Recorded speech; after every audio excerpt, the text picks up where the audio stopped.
मातेश्वरी जी के अनमोल महावाक्य। मनुष्य लोक, देवलोक, भूत प्रेतों की दुनिया का विस्तार। तो मनुष्य लोक जो है वो हमारा ये है, मन के वश। हम अपने आप को शरीर समझते हैं, मनुष्य लोक जिसे कहते हैं, या फिर साकार लोक, और देवलोक और भूत प्रेतों की दुनिया का विस्तार। आज पूरा विस्तार बताया है, तीनों स्टेज बताई है। बहुत मनुष्य अर्थात मन के वश जो फिजिकल रोल है, अपने आप को शरीर, मैं, मेरापन, हाय हाय, क्यों, क्या, किंतु परंतु, आपने मुझे ऐसा कहा, उसने ऐसे किया, क्यों किया, कैसे किया, मैंने कुछ नहीं बोला था, इसी तरह से ये वाली दुनिया, ये अपने आप को इन इंद्रियों से, चरम चक्षु से जो है, ये अपने आप को शरीर समझते हैं और इस दुनिया का समझते हैं कर्ता। वो हो गए मनुष्य। वही प्रश्न पूछते हैं, मनुष्य ही प्रश्न पूछते हैं, क्योंकि मनुष्यों के प्रश्न कभी खत्म नहीं होते हैं मन के वश।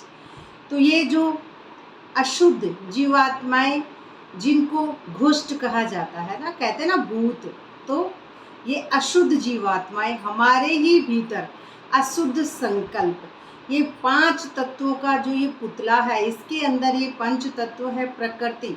ये प्रकृति से बना हुआ 5 तत्व का जो ये पुतला है, अपने आप को शरीर समझता है। तो ये क्या है?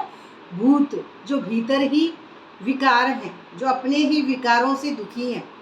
तो ये सच है या कल्पना है? ये सच है या कल्पना है? तो अथवा वहम, ये क्या है? वहम है, क्योंकि ये दुनिया ही झूठी है, झूठी माया है और झूठी काया, झूठा ये संसार। लेकिन इस वहम में कितना हम मनुष्य मन के वश उलझे हुए हैं। तो उस पर आज स्पष्ट समझाया जाता है कि मनुष्य है ना, मन के वश आत्मा जब विक्रम करती है तो उसको अनेक प्रकार की सजाएं भोगना अवश्य पड़ती है, और भोगनी भी मनुष्य जन्म में है ना, भोगनी भी मनुष्य जन्म में है, न कि जानवर, पंछी, पशु योनि। ये दुख सुख भोगने का महसूसता मनुष्यों में जाती है, न कि जानवरों में। जानवर तो जानते ही नहीं है दुख होता क्या है। मनुष्य ही जानवरों जैसे करना, जैसे भीतर में जानवरों की वृत्तियाँ होना, है ना, अपने आप को भय, जैसे गीदड़ जैसे करना, छिपकली, जैसे कहते हैं दीवार पर छिपकली बातें सुनती है। बातें छिपकली काहे को सुनेगी? अगले जन्म में बनेंगे? बोले छिपकली अगले जन्म में बनेगी? नहीं, भीतर के विकार हैं, भीतर के विकार है जो सोचते हैं वो मेरे बारे में क्या बात कर रहा है। तो ये इंद्रियां उनकी है, तो ये इंद्रियों को वो सच समझेगा मन। क्यों? क्योंकि अभी वो है ही सूक्ष्म शरीर। तो इन इंद्रियों को सच समझने के कारण ड्रामा में मन बार बार डूब जाता है, इस दुनिया को सच समझता है, और फिर एक्शन का रिएक्शन भीतर ही करता है कि उसने मेरे बारे में ऐसे कहा है। इसीलिए मैं कौन, अब ये समझ में नहीं आ रहा कि मैं आत्मा हूँ, मैं शरीर नहीं हूँ। क्यों? क्योंकि सूक्ष्म मन इस दुनिया को अपना समझता है। तो ये जानवर, ये क्या है? खुद ही खुद, कोई ऐसा नहीं है कि जानवर योनि में जन्म लेंगे, लेकिन खुद ही खुद जानवरों जैसे दुखी होते हैं। लेकिन जानवर तो हकीकत में होते ही नहीं है। इस सृष्टि खेल में मुख्य पार्ट मनुष्य का है। मनुष्य ही अपने आप को कर्ता समझने के कारण दुख झेलते हैं। हाय, मेरे बच्चों के साथ क्या होगा, मेरे पति के साथ, मेरे रिश्ते नाते, जात पात, ऊंच नीच, बंधु सखा, मैं, मेरापन, स्त्री पुरुष, लिंग जाति, इन सब में ही मनुष्य दुखी होता रहता है। भीतर ही अपने संकल्पों से, रजो तमो सतो, इनसे तीनों से ही वो खुद दुखी होता रहता है। अपना खुद का भीतर का है जो संक्रमण, जिसे कहेंगे माया समझना, अपने पंचभूत, ये जो पुतला है इसको, तो ये ड्रामा है। लेकिन उनको सूक्ष्म मन, उनकी मुक्ति न होने के कारण ये सच लगता है। उनको लगता है भूत होते हैं, लेकिन भूत नहीं है ये। उसने कुछ कहा, उस व्यक्ति ने, अगले ने कुछ कहा, और मैंने क्या समझा, वो भी इंसान है, और तुरंत उसने कहा जिसका उसने कहा, और मैंने उसको सच समझा। ये कान, तो ये पंचभूतों का शरीर उसी से क्रिया से प्रतिक्रिया कर रहा है ना। तो उसका भूत, उसने कुछ कहा, मुझे क्रोध आ गया, तो उसका भूत किस में घुसा? क्रोध का किसी दूसरे व्यक्ति में घुस जाता है, और दूसरे व्यक्ति में क्रोध घुसा तो यही भूत होते हैं। उसने कुछ भी गाली निकाली और इसको फर्क पड़ गया तो उसका भूत इस पर एक्शन का रिएक्शन। तो ये क्रिया की प्रतिक्रिया भीतर ही होती रहती है और भीतर ही संकल्पों में ये माइंड में उथल पुथल मचता रहता है और एक दूसरे को दोषी समझते रहते हैं और यही है अपने आप को भीतर से दुखी करना। तो जानवर पंछी आदि वैसे सृष्टि ड्रामा की शोभा है, ये तो होंगे ही, क्योंकि ड्रामा में ये तो सृष्टि की शोभा है, ये नहीं होंगे कि तो ड्रामा कैसे होगा। सारे कल्प के अंदर सतयुग आदि से कलयुग के अंत तक मनुष्य आत्माओं के 84 जन्म है ना। सारे कल्प में ज़्यादा से ज़्यादा 84 और कम से कम 1 ये जन्म है। बाकी ये सब 84 लाख तो जानवर पंछी आदि की वैरायटी हो सकती है, ये सारी उनकी जानवरों की वैरायटी है। लेकिन हमारे भीतर शेर की जैसे दहाड़ना, गुस्सा आना और जो उसकी क्वालिटी है उसको तो देखेंगे नहीं कि हमें कौन सी स्टेज बाबा समझा रहे हैं। हमें डिटैच अर्थात अपने स्वरूप को जानना है कि मैं आत्मा हूँ, मैं निरंतर हूँ, मैं इस दुनिया की नहीं हूँ, ये दुनिया अंतर की है। तो ये ना जानने के कारण इस अंतर की दुनिया को सच समझते हुए भीतर से अपने मूल रूप स्थिति, अपने सूक्ष्म मन को नहीं जान पा रहे हैं कि मैं आत्मा हूँ, अजर अमर अविनाशी हूँ, मुझे किसी की गाली नहीं लगती, मुझे किसी का दुख नहीं होता, मैं तो हूँ ही अपने ओरिजिनल स्वरूप में सुखी। लेकिन ये पता नहीं होता है, क्यों? क्योंकि डिटैच न होने के कारण अभी उनकी भी हाथ की बात नहीं है। तो ये सब राज परमात्मा बिगर कोई समझा नहीं सकता है। आत्माओं का निवास स्थान ब्रह्म तत्व है ना, ब्रह्म तत्व अर्थात निराकार दुनिया कि मैं हूँ ही आत्मा। तो ये निराकार दुनिया में ये जो है हमारी अवस्था यहाँ है निराकार दुनिया में। तो मैं जो है हमारे बुद्धि, तो ये ब्रह्म जो है वहाँ हमारी बुद्धि की रचना इस माइंड में होगी। तो ये भीतर हमारी जो ब्राह्मण चोटी है उसी से होगी। तो ये है ये बात, लेकिन समझ में नहीं आएगी। दोनों को ही मर्ज इमर्ज और सतोरजोतमो में आने का पार्ट है ना। मन बुद्धि संस्कार जब मर्ज हो जाते हैं तो दिव्य शक्तियाँ इमर्ज हो जाती है, और दिव्य शक्तियाँ जब इमर्ज हो जाएंगी तो सिर्फ और सिर्फ सतो ही लाइट बच जाती है। फिर अगले की भी सतो दिखती है, किसी का भी रोल ड्रामा कहानी क्यों क्या किंतु परंतु कुछ भी नहीं दिखता है।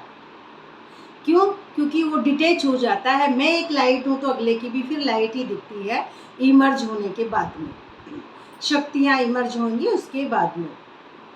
इसलिए प्रकृति के बहुत विस्तार में न जाकर पहले हम अपनी आत्मा का कल्याण करें और मन मना भाव। तो ये सब मन मना भाव से ही होगा। मन ही मन भाव बन जाना परमात्मा जैसी मैं आत्मा। तो सबसे पहले अपना आत्मा का कल्याण करें, अपने मन अपने स्वरूप को पहचाने। मैं कौन हूँ? मैं लिमिटेड बंधन वाला मनुष्य नहीं हूँ, मैं अनलिमिटेड माइंड में मेरे 5 तत्वों से परे जो बुद्धि चली जाती है तो उसी स्वरूप में हम अपने आप को पहचानते हैं। तो भीतरी अवस्था है, मन मना भाव से ही हम इसको पार कर सकते हैं। ये जो भीतर की यात्रा है, ये जर्नी है इसको। अब आते हैं मनुष्य आत्मा पर। तो जो आत्माएं अशुद्ध कर्म करने से विकर्म बनाती हैं वो अपने अशुद्ध संस्कार अनुसार जन्म मरण के चक्कर में आए आदि मध्य अंत का अर्थात मरने की समय अपने किए हुए कर्मों का साक्षात्कार पाए सूक्ष्म में सजा भोगती है। जो ये पिछले जन्मों के या जो बातें आ रही हैं वो अब यहाँ पे लागू नहीं है। जो पिछले जन्मों की बातें आती है वो कब आती है? जब हम अपने आप को सूक्ष्म मन समझते हैं, मनुष्य मन के वश।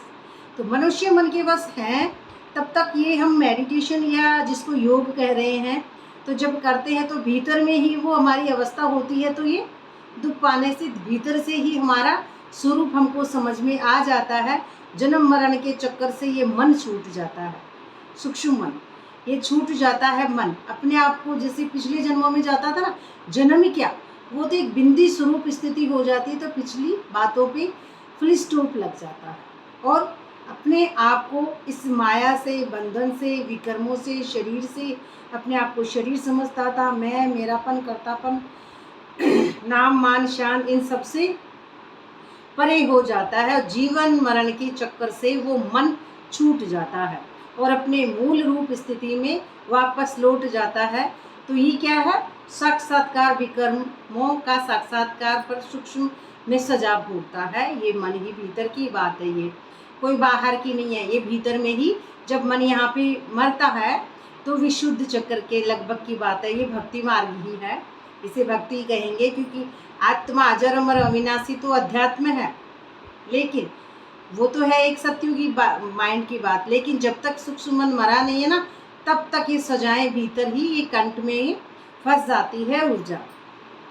इस थोड़े समय में अनेक जन्मों का दुख महसूस होता है, फिर शरीर छोड़ जाकर गर्भ जेल में दुख भोगते हैं, है ना। अब गर्भ जेल किनके लिए है? जो अपने आप को मनुष्य समझ रहे हैं।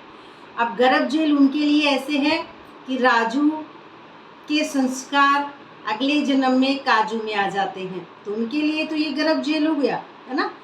क्योंकि वो ऐसे समझते हैं, एक माँ है, जैसे एक माँ ने अपने बच्चे को जन्म दिया तो वो माँ क्या करती है, उससे इच्छाएं, कामनाएं, इमोशनल्स, है ना, वो आशा रखती है कि मेरा बेटा मेरी सेवा करे। तो ये हो गया गर्भ जेल। लेकिन जैसे ही डिटैच हो जाते हैं, अपने स्वरूप को मैं आत्मा समझ जाती हूँ और मेरे लिमिटेड बंधन टूट जाते हैं, मैं पन के, कर्तापन के, उसके बाद में मूल स्वरूप समझ में आ जाता है कि मैं अजर अमर अविनाशी आत्मा हूँ, बिल्कुल डिटैच हूँ, मैं साक्षी हूँ, किसी से भी मेरा कुछ भी नहीं है। ये पहले नष्ट मोह स्मृति लब्धा होगा, उसके बाद अपना स्वरूप समझ में आएगा, तो फिर मैं तो एक लाइट हूँ, अब ये सब भी लाइट है, बस। तो उसके बाद में वो हो गया गर्भ महल, तो डिटैच, एकदम लाइट। अब वो महल अर्थात सत्युगी ही कहेंगे उसको। तो ये थोड़े समय का ही दुख है। तो फिर संस्कार अनुसार ऐसे माता पिता के पास जन्म, वहाँ भी अपने जीवन में सुख दुख भोगती है, तो इसको कहा जाता है आदि मध्य अंत। परंतु कोई कोई आत्मा को जल्दी शरीर नहीं मिलता है, वह आकारी रूप में इस आकाश तत्व के अंदर भूत बन भटकती रहती है, नहीं गोस्ट मन की भटकती रहती है। क्यों? क्योंकि उनको जो है, उनका मन है पूरा उड़ नहीं पाता है, और इसी दुनिया को सच समझते समझते आकाश तत्व में ही, आकारी रूप में ही अपने आप को भीतर ही भीतर मैं, मेरापन, मेरे परिवार, मेरे बच्चे, मेरा पति, ऐसे ही दुखी होते रहते हैं, भटकते रहते हैं। कभी इधर धक्का खाया, है ना, मंदिरों में गए, मस्जिदों में गए, कभी डोरे करवाए, कभी कुछ और करवा रहे हैं, किसी को नारियल बड़ा करवाया, कहीं पे मधुबन में गए हैं, लेकिन भटकते ही रहते हैं इन भूत प्रेत और आत्माओं के चक्कर में, तो उनको समझ में आता ही नहीं है। तो ये भी एक सजा है, अर्थात भोगना है। उस अशुद्ध जीवात्मा के साथ किसी का हिसाब किताब होता है, तो वो उसमें प्रवेश कर उनको दुख देती है ना, अर्थात हिसाब किताब चुकतू कर फिर जाकर अपना शरीर धारण करती है। तो कोई जीवात्मा तो जिसमें प्रवेश करती है उसको बहुत मारती भी है ना। ये कौन है?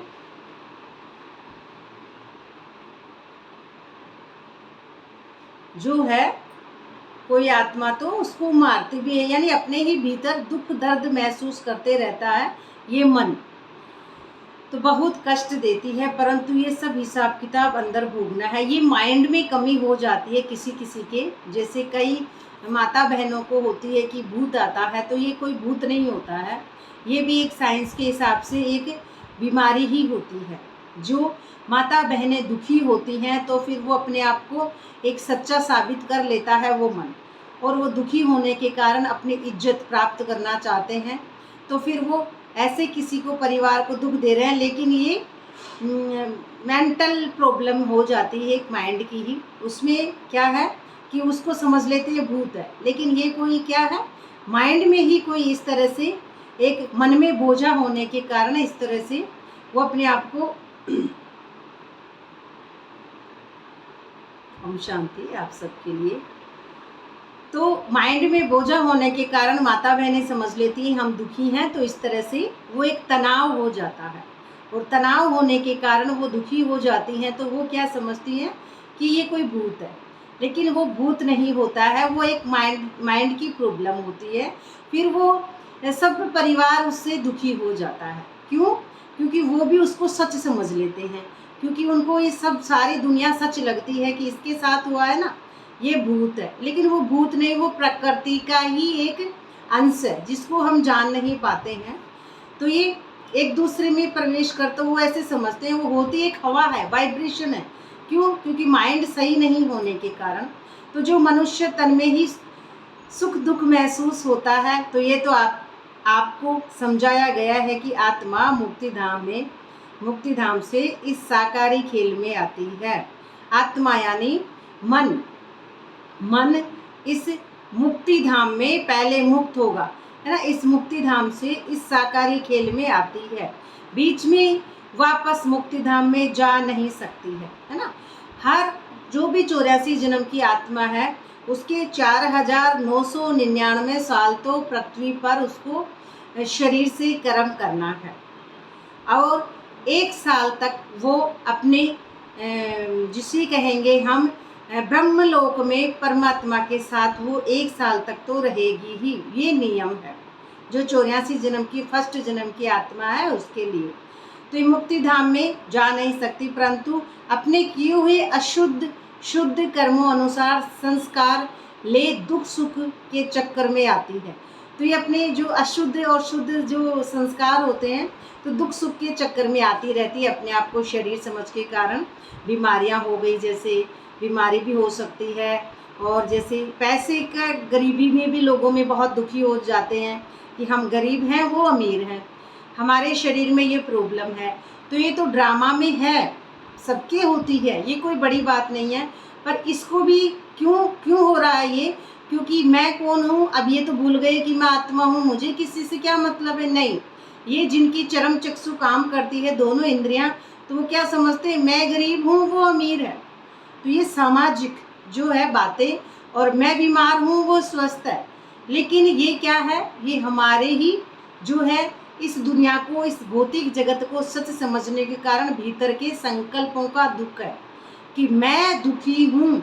लेकिन ये नहीं पता कि मैं आत्मा हूँ, तो मैं अजर अमर अविनाशी हूँ। ये शरीर दुखी है तो शरीर मैं नहीं हूँ, शरीर मैं नहीं हूँ। ये पैसे किसके पास कम है, किसके पास ज़्यादा है, तो पैसे से एक परमात्मा का सुख प्राप्त नहीं किया जा सकता है। पैसा शरीर का कमाया हुआ जो है, मैल का है, तो पैसा सत्य नहीं है। पैसा कागज की दुनिया है, तो कागज की दुनिया कभी सत्य नहीं होती है। इसलिए सच एक आत्मा परमात्मा है। तो ये मायावी दुनिया में जो है ड्रामा का है, ये शरीर, ये पैसा, ये पद पोजीशन, ये नाम मान शान, ये सब ड्रामा के हैं, बने बनाए हैं। ये ड्रामा में बार बार हमको क्यों डुबाता है? क्योंकि हम डिटेच ना हो पाए, इसलिए ये बार बार माया आ जाती है। तो शुद्ध कर्मों अनुसार संस्कार सुख दुख के चक्कर आते रहते हैं। सभी आत्माओं का पुनर्जन्म होता है, सिर्फ एक परमात्मा का नहीं होता है। ये जो सभी हम, कोई भी आत्मा है, हमारा पुनर्जन्म होता है। सिर्फ एक परमात्मा का पुनर्जन्म नहीं होता है, बाकी सबके ही हमारे पुनर्जन्म होते हैं। क्योंकि हम पुनर्जन्म में आते हैं, धीरे धीरे ऐसे ही हर बार हम परिवर्तन होते रहते हैं और डिटैच होते रहते हैं। और इसी तरह से फिर हम भी परमात्मा का जो भीतर से मन मना भाव करके अपनी मूल स्वरूप को पहचान जाते हैं। तो मैं भी एक अजर अमर अविनाशी आत्मा हूँ। उस स्टेज पे हम पहुँच जाते हैं, तब डिटैच हो जाते हैं, और वहीं से हमारा फिर सतो प्रधानता की लाइट से फिर दूसरों को भी लाइट देखने का जो है वो शुरू हो जाता है कि मैं एक लाइट हूँ, वो भी एक लाइट है। कोई भी इस दुनिया में रोल, कैरेक्टर, कहानी, ये बातें, ये कुछ भी सच नहीं है। ये सारी माया है, ये झूठी काया, झूठी माया, झूठा ये संसार है, ये कुछ भी सत्य नहीं है। अच्छा, व्यक्ति सारा है, सदा हर्षित रहने के लिए अपने नेचर को सरल बनाओ, सहनशील बनो। बाप दादा को सबसे प्यारे साफ दिल वाले बच्चे हैं। साफ दिल अर्थात सच्चे दिल पर साहेब राजी। जो भी हम अपने आप को जितना सच्चा, क्लियर, ये जो माया के मुखड़े होते हैं ना, बाहर जाएंगे तो अच्छा बनने की कोशिश करेंगे, घर पे आएंगे तो पता नहीं कैसा नेचर, तो वो एक नेचर स्पष्टवादी, जैसे हैं वैसे हैं, दिखावटी बनावटी, इस मुंह को, जो माया का मुंह है उसको हटाना ना। ये माया का जो मुंह है, ये सूक्ष्म मन है, जो जैसे जैसे हम परमात्मा से योग लगाएंगे तो ये बाहरी मुखड़ा हटता जाएगा। तो साफ दिल सदा बाप दादा के दिल तख्त नशीन। तो फिर जितने साफ होंगे तो ये मन साफ होता जाएगा, तख्त पर बैठ जाएगा, और तख्त पर मन है तो तख्त नशीन बन जाएंगे। तो इसमें वृत्ति, दृष्टि, ये सारी ही चेंज हो जाएंगी। जो सूक्ष्म मन की मनुष्य की वृत्ति थी वो खाली हो गई, है ना। वो खाली, पहले ये चित्त की लेयर उतरी, चेतना जागी, वो खाली, उसके बाद में ये खोपड़ी है। अब इसके अंदर दृष्टि, वृत्ति, फिर दृष्टि बदलेगी, और फिर आपके बोल, फिर आपके संबंध, फिर आपके संपर्क में भी सरल और स्पष्ट एक समान दिखाई देते हैं। सब कुछ एक हो जाता है, जैसे दर्पण की जैसे, है ना। जैसे पानी होता है, पानी में मुंह देखेंगे साफ दिखाई देता है, तो ऐसे ही हमारा जो स्वरूप है आत्मा का है वो साफ दिखाई देना अपने माइंड के भीतर, और दूसरों की भी आत्मा को ही देखना। तो ये एक समान दिखाई देते हैं। सरलता की निशानी है दिल, दिमाग, बोल एक समान, है ना। दिल में क्या है, किसी के प्रति छल नहीं, निर्मल, है ना। तो ये माया का मल नहीं, है ना, निर्मल, एकदम बेदाग। तो दिल, दिमाग, बोल एक समान, दिल में एक, बोल में दूसरा। ये सरलता की निशानी नहीं है कि दिल में तो मेरे कुछ और हो और बाहर दूसरों को कुछ और दिखाऊं। ये सरलता की निशानी नहीं है। सरल स्वभाव वाले सदा निर्मल चित्त, है ना, उनका पहले चित्त खाली होगा। अगर चित्त खाली नहीं हुआ तो फिर निर्मल कहाँ से होगा। इसलिए पहले निर्माण चित्त, पहले क्या होंगे, निर्माण चित्त, वो नव निर्माण करेंगे ना। जो सतयुगी नव निर्माण है उसके लिए पहले चित्त खाली होगा, फिर निर्माण होगा। तो उसके लिए चित्त खाली हुआ, फिर क्या होगा, निमित्त, है ना। पहले निमित्त होगा, रोल, कैरेक्टर, कहानी, किसी का प्रभाव नहीं पड़ना, उसके बाद में निर्माण होगा इस नए मान के अंदर। फिर दिल, ये सारी बातें, फिर निरअहंकारी, कोई अहंकार नहीं इस दुनिया का, निरअहंकारी और निस्वार्थ। सबसे बड़ी बात है कि मन जिसका निस्वार्थ होता है तो परमात्मा भी निस्वार्थ है ना।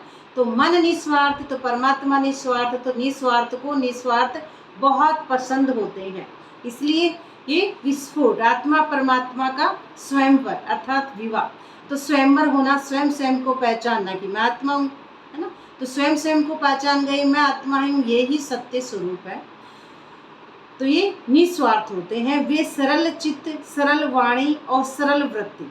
सरल चित्त, उनका दिमाग, माइंड भी चित्त सरल होता है, और वाणी जो है वो ब्राह्मण चोटी सतो प्रधानता की लाइट है, वहीं से बन रही है वाणी, वो अमृतवाणी। और सरल वृत्ति, उनकी जो वृत्तियां हैं वो भी जो वृत्ति अर्थात देवताई वृत्ति हो जाती है। अब पहले होती है मनुष्यवर्ती, मन के वश होते हैं, और फिर ये मन अपने मूल रूप में लौटा, चेतना जागी, और जागी हुई जिनकी होती है जैसे सोल कॉन्शियसनेस, तो वो हो गई सरल वृत्ति और सरल दृष्टि वाले होते हैं। सारी ही सरल बातें आ जाती हैं, तो सरल होती है आत्मा। इसलिए जिसको कहते हैं ना मासूम, जो बिल्कुल छोटा न्यू बेबी है जैसी होती है आत्मा, उसको कुछ भी पुराना याद नहीं रहता है, देवभान की बातें। अच्छा, तो ये थे मम्मा के वचन।